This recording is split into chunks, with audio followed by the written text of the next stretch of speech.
ስለምታደምጡን ስለምትከታተሉን ቆይታችሁ በሙሉ ከኛ ጋርም ስለሆነ እጅጉን ከልብ አድርገን ነው የምናመሰግነው። በዛሬ ፕሮግራማችን የተለያዩ ስፖርታዊ ጉዳዮችን ወደ እናንተ እያደረሰን ቆይታን የምናደርግ ይሆናል። ከነዚህ መካከል ትልልቆቹን የአውሮፓ ክለቦች የተመለከቱ እጅግ በርከት ያሉ ስፖርታዊ ጉዳዮችን ወደ እናንተ እያደረሰን ቆይታን እናደርጋለን። ሀሳብና አስተያየት ካላችሁ ኮሜንት ቦክስ ላይ ልታጋሩን ትችላላችሁ። እንዲሁ ቪዲዮአችንን ላይክ እያደረጋችሁ ከኛ ጋር ቆይታን እንድታደርጉ ነው በአክብሮት የምንገን። የቀድሞ የቶተንሃም ስካውት ብሪያን ኪንግ እንደገለጸው ከሆነ ማርኮስ ሴንሲና ዣን ፖል ቫን ሄክ ወደ ቶተንሃም ሆትስፐርስ ከመጡ በኋላ የቶተንሃም ካፕቴን የሆነው ክሪስቲያን ሮሜሮ ከዚህ ክረምት ይለቃል ተብሎ ከሚጠበቁ ተጫዋቾች አንደኛው ሆኗል። በሰሜን ለንደን የሚካሄደው ይህኛው ተጫዋችም የተከላካይ መስመር ማሻሻያ በአሰልጣኝ ሮቤርቶ ዲ ዘርቢ ስር ትልቅ የታክቲክ ለውጥን የሚያሳይ ነው። ይህም ለአንድ ታላቅ የደጋፊው ተወዳጅ ተጫዋችም መጨረሻ ሊሆን እንደሚችል በርካቶች ይገምታሉ። ለፉትቦል ኢንሳይደር በሰጠው ቃልም ብሪያን ኪንግ የቶተንሃም ቀደምትና ወሳኝ የሆነ የክረምት እንቅስቃሴ የ28 ዓመቱ አርጀንቲናዊ ተከላካይ ሊለቅ መሆኑን እንደሚያመለክት ነው የገለጸው። ስፐርስ በቅርቡ ከብራይተን ዣን ፖል ቫን ሄክን በ52 ሚሊዮን ፓውንድ ትልቅ ክፍያ በማስፈረምም እየተጠናቀቀ ሲሆን ከቦርንመስ በማርኮስ ሴንሲ በነፃ ዝውውር መምጣትን በመቀጠል ነው። እንደ ኪንግ አባባልም ከሆነ እነዚህ እንቅስቃሴዎች የክሪስቲያን ሮሜሮን ተለዋዋጭ ባህሪ በተከላካይ መስመር ለመተካትም የታቀዱ ናቸው። አሁን ላይ እንግዲህ ይህ ማለት ክሪስቲያን ሮሜሮ ይሄዳል ማለት ነው ሲልም ነው ብሪያን ኪንግ የሚናገረው። ሮሜሮ እንደሚሄድ አስባለሁ። እሱም የክለቡ ካፕቴን ያደረገው ማን እንደሆነ ያንን ውሳኔ ፈጽሞ ልረዳው አልቻልኩም፣ ምክንያቱም ጨዋታን ይጨርስ እንደሆነ በፍጹም አያውቁም ነበርና። ነገር ግን ደግሞ እሱ የዓለም ሻምፒዮን ነው። እሱ ጠንካራ የደቡብ አሜሪካም ተከላካይ ነው። ነገር ግን ለቶተንሃም ሲጫወት ያልተገራ ተጫዋች ይመስል ነበር ሲልም ነው የሚናገረው። ክሪስቲያን ሮሜሮ ባለፈው የውድድር ዘመን ከክለቡ አመራሮች ጋር የነበረው ግጭት በአመራር ውስጥም እንዲሁ ሁሉ ባሉ በእያንዳንዱ ሰዎች ዘንድም እንዲገለል አድርጎታል። ይህም በክረምት መለየትም ለሁለቱም ወገኖችም ተስማሚ እንዲሆን ያደርገዋል ተብሎ ነው የሚጠበቀው። በሰሜን ለንደን ባሳየው አወዛጋቢ ባህሪ ቢሆንም የዓለም ዋንጫ አሸናፊው የገበያ ዋጋ እጅግ ከፍተኛ ሆኖ ቀጥሏል። ማንቸስተር ዩናይትድም ፊርማውን ለማግኘት ተጨባጭ ጥያቄዎችን ለማቅረብ እየተዘጋጁ እንደሆነ ነው የሚነገረው።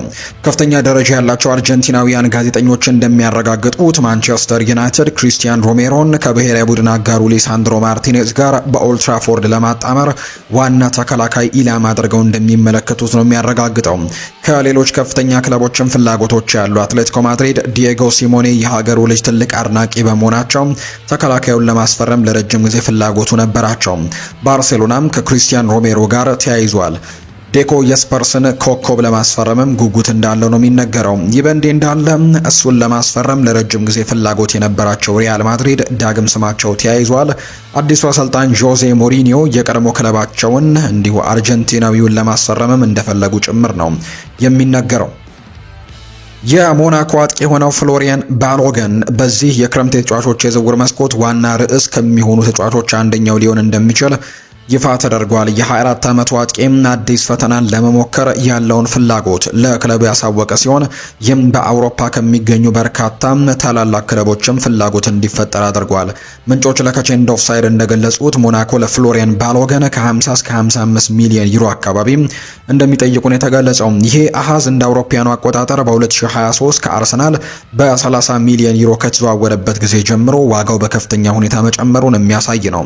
ኮንትራቱ እስከ ሰኔ 2028 ድረስ በመሆኑ ከፍሬንች ሊጓኑ ክለብ የተጠየቀውን ዋጋ እስካልተሟላ ድረስ ለመሸጥ ዝግጁ ናቸው። ቦሩሲያ ዶርትመንድ እሱን እንደ ሴርሂዮ ጉራይሲ ምትክ እየተመለከቱት ሲሆን የጉራሲ መሄድም ለፍሎሪያን ባሎገን ክፍተት ከመፍጠሩም በላይ አስፈላጊውን የገንዘብ አቅምም ሊፈጥርላቸው ይችላል። ዩቬንቱስም የገንዘብ እጥረት ቢኖርባቸው አንዳንድ ተጫዋቾችን በመሸጥ የቡድኑን ክፍተትም ለመሙላት እድሉን እየመረመሩ እንደሚገኝ ነው የሚናገረው። እንደ ዘገባዎች ከሆነ የቡድን አጋሩ ዌስተን ማኬኒ የብሔራዊ ቡድን አጋሩ ማለት ነው ከሱ ጋር የመጫወት እድል መኖሩ ለዝውውሩ ተጨማሪ ማራኪነትን ይፈጥራል ተብሎ ይታሰባል። በዩቬንቱስ ቤት በእንግሊዝ በኒውካስል ዩናይትድ እና በቼልሲ ሁኔታውን በቅርበት እየተከታተሉ ያሉ ክለቦች ናቸው። ኒውካስል ዩናይትድ ባለፈው ክረምት ያደረጉት ወጪ ውጤት ባለማምጣቱ አስተማማኝ አጥቂ በመፈለግ ላይ ሲሆኑ፣ ቼልሲ ደግሞ ቀድሞውኑ በተጨናነቀ የአጥቂ መስመር ውስጥ ቢኖሩም ፍሎሪያን ባሎገን ሊኖረው ከሚችለው አቅምና አሜሪካዊ ትስስር አንጻር እንደ አማራጭ እየተመለከቱት ነው። ባርሴሎናም እንዲሁ ከሮበርት ሌቫንዶስኪ በኋላ የረጅም ጊዜ ተተኪ ሊሆን እንደሚችል ተዘግቧል። ፍሎሪያን ባሎገን ባለፈው የውድድር ዘመን በፈረንሳይ ድንቅ ብቃትን ያሳየ ሲሆን 19 ግቦችን አስቆጥሮ 5 አሲስቶችን ማድረግም ችሏል። ለዩናይትድ ስቴትስ በበኩሉ 29 ጊዜ ተሰልፎ 11 ግቦችን አስቆጥሯል። አሁን ያለው የገበያ ዋጋ 40 ሚሊዮን ዩሮ ቢሆንም የሞናኮ መጠየቂያ ዋጋ ግን ከዚህ በእጅጉ በላይ እንደሆነ የሚያሳዩ መረጃዎች ናቸው እየወጡ የሚገኙት። ፍሎሪያን ባሎገን ለመልቀቅ የወሰነው ውሳኔ ግልጽ በመሆኑና ታላላቅ ክለቦችም እየተሽከረከሩ በመሆኑ በቀጣዮቹ ሳምንታት የወደፊት ዕጣ ፈንታው ሊወሰን ይችላል። ይህም ደግሞ በሙያው አዲስ ምዕራፍም ሊጀምርበት የሚችልበት እድሉ እንዳለ ነው የተነገረው። ቸልሲ በክረምት የዝውውር መስኮት የሰንደርላንዱን አማካይ ግራኒት ዣካን ለማስፈረም ተስፋ አድርገዋል። እንደ ቤን ጃኮብስ ገለጻ ብላክ ካትስ ተብሎ የሚጠሩት ሰንደርላንዶች የ33 ዓመቱን አማካይ በዚህ ክረምት የመሸጥ እድላቸው አነስተኛ ነው። እንዲሁም ለሱ የሚቀርቡ ጥያቄዎችን ለማስተናገድም ፍላጎት የላቸውም። ሆኖም ግን የስዊዘርላንድ ኢንተርናሽናል ተጫዋች ሆነ ቸልሲን መቀላቀል ይፈልጋል። ሁኔታው እንዴት እንደሚያድግም ወደፊት የሚታይ ነው። የ33 ዓመቱ ተጫዋች ለሰንደርላንድ ቁልፍ ተጫዋች እንደነበረ እናስታውሳለን። እናም ከዚህ ቀደም ከቻቢ አሎንዞ ጋርም አብሮ መስራቱን እናስታውሳለን። በባየር ሌቨርኩዘን አብሮ በነበሩበት ወቅት ለቻቢ አሎንዞ ቁልፍ ተጫዋች የነበረ ሲሆን በአዲሱ የቸልሲ አሰልጣኝም ወደ ስታንፈርድ ብሪጅ ለመምጣት እየፈለገ ነው። ቸልሲ በቡድን ውስጥም ተጨማሪ ልምድና አመራሮች ያስፈልጉታል። እናም ስዊዘርላንዳዊ ኢንተርናሽናል ተጫዋቹን በጣም ጠቃሚ ግዢ ሊሆን ይችላል። ዣካ ከዚህ ቀደም ድንቅ ተጫዋች ተብሎም ተወድሷል። እስከ 2028 ድረስም ከሰንደርላንድ ጋር ኮንትራት ያለው ሲሆን እነርሱም ደግሞ የመሸጥ ግዴታ የለባቸውም። ቸልሲ ስምምነቱን ለመጨረስ አጓጊ ጥያቄዎችን ማቅረብ ይኖርበታል ተብሎ ነው የሚጠበቀው። ተጫዋቹ እነርሱን መቀላቀል መፈለጉ ለቸልሲ በእርግጠኝነትም ትልቅ ጥቅም ይሆናል። ተጫዋቹ ለመልቀቅ ግፊት ለማድረግም ፈቃደኛ መሆኑ የሚታይ ነው። በጥሩ ሁኔታ ሰንደርላንድ እንደሱ ያለ ጥራት ያለው ተጫዋችም በክለቡ ለማቆየትም ይፈልጋል። እሱ ከምርጥ ተጫዋቾች አንዱ ብቻ ሳይሆን የመልበሻ ክፍሉም መሪም ነው። ክለቡን ለቆ መውጣትን መፈለጉም ለክለቡ ትልቅ ጉዳት ይሆናል ተብሎ ይታሰባል። ሰንደርላንድ ባለፈው የውድድር ዘመን ካደጉ በኋላ ጥሩ አቋም አሳይተዋል። እናም በሚቀጥለው የውድድር ዘመንም የአውሮፓ እግር ኳስ ተሳትፎን አረጋግጠዋል። ቡድኑን ማሻሻልና ምርጥ ተጫዋቾችን ማቆየት አለባቸው። ዣካን ማጣት ለእነርሱ የሚያደክም ይሆናል። ዣካ ባለፈው የውድድር ዘመን በሊጉ 1 ግብ አስቆጥሮ 6 አሲስቶችንም ማድረግ መቻሉን የምናስታውሰው ጉዳይ ነው።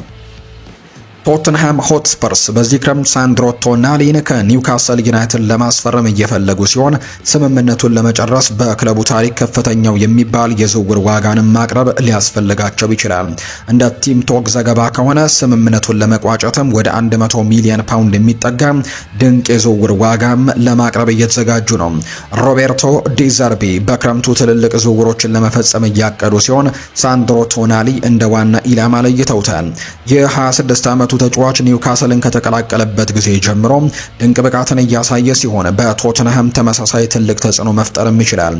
ፖል ስኮልስ ቀደም ሲል ቶናሊ ከዴክላን ራይስም የተሻለ እንደሆነ መግለጹ የሚታወስ ነው። በርካቶችን ያወዛገበ ሀሳብ ቢሆንም የለንደኑ ክለብ በኒውካስል ዩናይትድ የቀረበላቸውን የ75 ሚሊዮን ፓውንድ ጥያቄ ውድቅ ተደርጓል።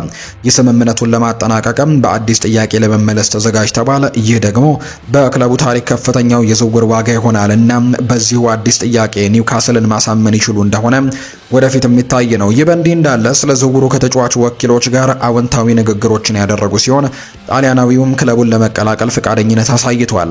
እሱ ለመከላከል ለመሸፈንና ለቡድን ቁጥጥርን ይጨምራል። ስፐርስ በሚቀጥለው ዓመት ጥሩ ውጤቶችን ማምጣት ከፈለጉ በመሃል ሜዳዎች ላይ መቆጣጠር መቻል ይኖርባቸዋል። ማቴዎስ ፈርናንዴስን ለማስፈረም ከጫፍ የደረሱት ስፐርሶች አሁን ደግሞ ሳንድሮ ቶናሊንም ለማስፈረም ፍላጎቱ እንዳላቸው ነው የሚነገረው። ባለፈው የውድድር ዘመን በሊጉ የደረጃ ሰንጠረዥ 17ኛ ደረጃን ይዘው የጨረሱ ሲሆን በቅርቡ ወደ ሻምፒየንስ ሊግ ለመመለስም ተስፋ አድርገዋል። በአራቱ ከፍተኛ ደረጃዎች ውስጥ ለመጨረስ ጥራት ያላቸው ተጫዋቾች ያስፈልጓቸዋል። ሳንድሮ ቶናሊ በፕሪሚየር ሊጉ ላይ በደንብ የለመደ በመሆኑ ወዲያውኑ ትልቅ ለውጥንም ማምጣት ይችላል ተብሎ ነው የሚጠበቀው። ምንም እንኳን ኒውካስል ዩናይትድ ተጫዋቹን መሸጥ ባይፈልጉም ወደ 100 ሚሊዮን ፓውንድ የሚጠጋ ጥያቄን ግን ማለፍ ለነርሱ በጣም ከባድ ይሆናል። በተለይም ተጫዋቹ ዝውውሩን በሚፈልግበት በዚህ ሰዓት ላይ ፌዴሪኮ ኪየዛ የውድድር ዘመኑ ሲጠናቀቅ ከሊቨርፑል እንደሚለቅ እየተነገረ ነው። የ28 ዓመቱ ጣሊያናዊ ኢንተርናሽናል የፕሪሚየር ሊጉን ክለብ ከተቀላቀለ በኋላ በመደበኛነት የመሰለፍ ዕድልን ለማግኘት ተቸግሮ የቆየ ሲሆን በብዛት ለመጫወት ሲባል ክለቡን መቀየርም ያስፈልገዋል። እንደ ፉትቦል ኢንሳይደር ዘገባ ከሆነ ተጫዋቹ አዲስ ክለብ መፈለግ እንደነበረበት ተነግሮታል። የት እንደሚያርፍ ገና የሚታይ ይሆናል። በቅርብ ጊዜያት ወደ ትውልድ ሀገሩ የመመለስ ዕድልም እንዳለው ሲነገር ነበር። ፌዴሪኮ ኪየዛ ባለፈው የውድድር ዘመን በፕሪሚየር ሊጉ በቡድኑ የተጫወተው ለ318 ደቂቃዎች ብቻ ነው። እሱ የበለጠ ዕድል ሊያገኝ የሚገባው ጥራት ያለው ተጫዋች ነው። የመጫወቻ ጊዜውም ውስን ቢሆንም ባለፈው የውድድር ዘመን በሁሉም ውድድሮች ለሊቨርፑል 3 ግቦችን አስቆጥሮ 3 አሲስቶችን ማድረግ መቻሉም እናስታውሳለን። በ28 ዓመት በየሳምንቱ መጫወት ይፈልጋል። እናም የሚፈልገውን ዕድል ሊሰጠው የሚችለው ክለብም መፈለግ ይኖርበታል። ቨርጂል ቫን ዳይክ አስገራሚ ተጫዋች በማለትም አወድሰውታል። በትክክለኛው ቡድን ውስጥ ቢገባ ጥራት ያለው ግዢ እንደሚሆን ምንም ጥርጥር የለውም። ተጫዋቹን ለማስፈረም የሚፈልጉ ክለቦች እጥረት አይኖርም። የት እንደሚያርፍም የሚታይ ይሆናል። ከ10 እስከ 15 ሚሊዮን ፓውንድ አካባቢ ሊወጣ ይችላል። ይህም ዋጋው በሱ ደረጃ ላይ ያለ ተጫዋች ምክንያታዊ ይመስላል። እናም ማንኛውም ክለብ ወደፊት ደግሞ ቀርቦ የመልቀቂያ መንገድም ሊያቀርብለት እንደሚችል ማየቱ አስደሳች ያደርገዋል ተብሎ ነው የሚጠበቀው። ሊቨርፑል በክረምቱ የዝውውር መስኮት ቪክተር ሙኞዝን ከኦሳሱና አስፈርመዋል። እናም ጣሊያናዊው በክለቡ ቢቆይ ደግሞ በቅደም ተከተል ከፍ ያለ ቦታ ላይ ሊወድቅ እንደሚችል ይነገራል። ያን ዲዮማንድን ለማስፈረም እየሞከሩ ነው፣ ነገር ግን የመሳካት እድሉ ጠባብ ነው። ጣሊያናዊው የወደፊት ዕጣ ፈንታውን በፍጥነት መፍታቱና በራሱ እግር ኳስ ላይ ማተኮር የተሻለ ነው። ፌዴሪኮ ኪየዛ የመልቀቅ እድሉ ሰፊ ነው የሚሉ መረጃዎች ይፋ ተደርገዋል። ቶተንሃም ሆትስፐርስ በክረምቱ የዝውውር መስኮት የሞናኮን አጥቂም ማግነስ አክሊዮሼንም ለማስፈረም ተስፋ ያደርጋሉ። እንደ ፉትቦል ኢንሳይደር ዘገባ ከሆነ የ24 ዓመቱ የፈረንሳይ ኢንተርናሽናል አጥቂን ለማስፈረም ፍላጎት እንዳላቸው ቀድሞውኑ ገልጸዋል። በርካታ የፕሪሚየር ሊግ ክለቦች በእሱ ላይ ፍላጎት አላቸው። እሱ ከዚህ ቀደም አስተማማኝ ተብሎም ተገልጿል። አጥቂው ባለፈው የውድድር ዘመን 7 ግቦችን አስቆጥሮ 10 አሲስቶችን አድርጓል። ገና ወጣት እንደመሆኑ መጠን ብዙ የማደግ እድልም አለው። ለቶተንሃም እጅግ በጣም ጥሩ የረጅም ጊዜ ኢንቨስትመንት ሊሆን ይችላል። በሜዳው የመጨረሻው ክፍል ላይ ተጨማሪ የፈጠራ ችሎታና ጥራት ያስፈልጋቸዋል። የፈረንሳይ ኢንተርናሽናል ተጫዋችም ለቡድን አጋሮቹ አጋጣሚዎችን የሚፈጥር ግቦችን ማስቆጠርም የሚችል ተጫዋች ተደርጎ ነው የሚወሰደው። በጥሩ ቡድን ውስጥም እናም በከፍተኛ ጥራት ካላቸው አጥቂዎች ጋርም ሲጫወት አሃዞቹ ሊሻሻሉ ይችላሉ ተብሎ ይታሰባል። ቶተንሃም ሆትስፐርስም እንዲሁም ሞናኮን ተጫዋቹን እንዲሸጥም ማሳመን ይችሉ እንደሆነ ወደፊት የሚታይ ጉዳይ ነው። የ24 ዓመቱ ተጫዋችም የፈረንሳይ ክለብ ቁልፍ ተጫዋች በመሆኑ እሱን ማስፈረም ቀላል አይሆንም። ከፍተኛ ዋጋ ሊጠይቅ ይችላል። ቶተንሃም እስካሁን በገበያው ላይም በጣም ንቁ የነበሩ ሲሆን ለተከላካይ መስመራቸው ለማሻሻልም ጥሩ ስራዎችን ሰርተዋል። አሁን በመሃል ሜዳና በአጥቂ ክፍል ውስጥም ተጨማሪ ጥራቶችን ለመጨመር እየፈለጉ እንደሆነ ይፋ ተደርጓል። አዲስ የውድድር ዘመን ከመጀመሩ በፊት ጥራት ያለው የክንፍ ተጫዋችና ተጠባባቂ አጥቂ መጨመር የቶተንሃም ዋና ቅድሚያ ሊሆን ይገባል። ባለፈው ዓመት ወደፊትም ሲያጠቁ ትክክለኛ የሚመስሉ ነበሩ። እናም አሁን ባለው የአጥቂ ስብስብ ውስጥም አዲስ የውድድር ዘመንን መቀላቀል አይችሉም። አክሊዮሼ በሊጓን ብቃቱን አሳይተዋል። እናም ወደ እንግሊዝ የመዘዋወር እድልም ለእሱ አስደሳች ይሆናል። የወደፊት እጣ ፈንታውም በፍጥነት ለመፍታትም በራሱ እግር ኳስ ላይ ለማተኮር ይሞክራል። ቶተንሃም ዝውውሩን ወደ ፕሪሚየር ሊግ ማመቻቸት ይችሉ እንደሆነ የሚታይ ይሆናል። አክሊዮሼ ከሊቨርፑል እና ከማንቸስተር ዩናይትድ ጋርም ስሙ ተያይዞ እየቆየ እንደሚገኝ ነው መረጃው የጠቆመው። ማርቲን ኦዴጋርድ በክረምቱ የዝውውር መስኮት ከአርሰናል ጋር ተያይዞ በዝውውር ወሬዎች ውስጥ ስሙ እየተነሳ ነው። የ27 ዓመቱ ተጫዋች ባለፈው የውድድር ዘመን በከፍተኛ ብቃቱ ላይ አልነበረም። በፕሪሚየር ሊጉ ያስቆጠረውም 1 ጎል ብቻ ነው። በሊጉ ወደ 1400 ደቂቃዎች የሚያክል ተጫውቷል። እንዲሁም 7 አሲስቶችን አድርጓል። ብቃቱ በጣም መካከለኛ የሚባል ነው። እናም ለፕሪሚየር ሊጉ ሻምፒዮኖች በቋሚነት የሚሰለፍ ተጫዋችም አንዳንድ ጨዋታዎች ላይ አልነበረም። ሚኪ ብራውን አሁን እንደተናገረው ከሆነ ኖርዌያዊው ተጫዋችም በክረምቱ ከክለቡ ሊሸኝ እንደሚችል ነው የሚገልጸው። አርሰናል ባለፈው ክረምት የብሪቼ ኢሴን ከክሪስታል ፓላስ ያስፈረሙ ሲሆን በሚቀጥለው የውድድር ዘመን እንደ አጥቂ አማካይ ብዙ ጊዜ ይጀምራል ተብሎ ይጠበቃል። ሊለቅ የሚችልበት እድሉ አለ። ባለፈው የውድድር ዘመን መጀመሪያ ላይ አርሰናል የነበረው ትልቁ ስጋት ኦዴጋርድ ከሳካ ጋር ያለው ትስስር ነበር። ይህም በጣም ጥሩ ሁኔታ ላይ እየሰሩ ነበር ሲል ነው ሚኪ ብራውን ለፉትቦል ኢንሳይደር የሚናገረው። እሱ ወደ ሜዳው የመጨረሻው ክፍል ከመድረሱና ከመታገዱ በፊት ኳሱን ለሳካ ብዙ ጊዜ ማቀበል እንዳለበት የተገነዘበ ይመስላል። ከዚያም ጉዳት ደረሰበት፣ ከቡድኑ እንዲወጣ። እናም ተመሳሳይ የሆነ የጨዋታ ትስስርን በድጋሚ ማግኘት አልቻሉም። በጉዳት ምክንያት ፍትሐዊ ያልሆነ ትችቶችም ይደርስበት እንደነበር ይነገር ነበር። ነገር ግን ምንም ማለት አይደለም። ሆኖም ግን እንደገና ከመከሰቱ በፊትም ሁለቱ አካላቶች ሊለያዩ የሚችሉበት እድሉ እንዳለን የታመነው። ኦዴጋርድ በአርሰናል ተጠባባቂ ወንበር ላይ መቀመጥ አይፈልግም። ስለዚህም ወደ ሌላ ቦታ መሄድን መፈለግ ይኖርበታል። በፕሪሚየር ሊጉ ያለውን ጥራት በተከታታይ አሳይቷል። እናም እሱ ከፍተኛ ተጫዋች መሆኑ ምንም ጥርጥር የለውም። የሚለቅ ከሆነ እሱን ለማስፈረም የሚፈልጉ ክለቦች እጥረት አይኖርም። አርሰናል በሜዳው የመጨረሻው ክፍል ላይ ጥራት ያለው ተተኪም ያስፈልጋቸዋል። ጥራት ባለው የክም ተጫዋች ላይ ኢንቨስት ማድረግን ሊመርጡ እንደሚችሉ የሚያሳዩ መረጃዎች ናቸው በትልቁ እየወጡ እንዳሉ እየተመለከትን የምንገኘው። ስለዚህም ቅድሚያ ሊሰጡበት የሚገባ ወይም ኢንቨስት ሊያደርጉበት የሚገባ ቦታ እንደሆነ በርካቶች ያምናሉ የሚል መረጃ ነው እየወጣም የሚገኘው።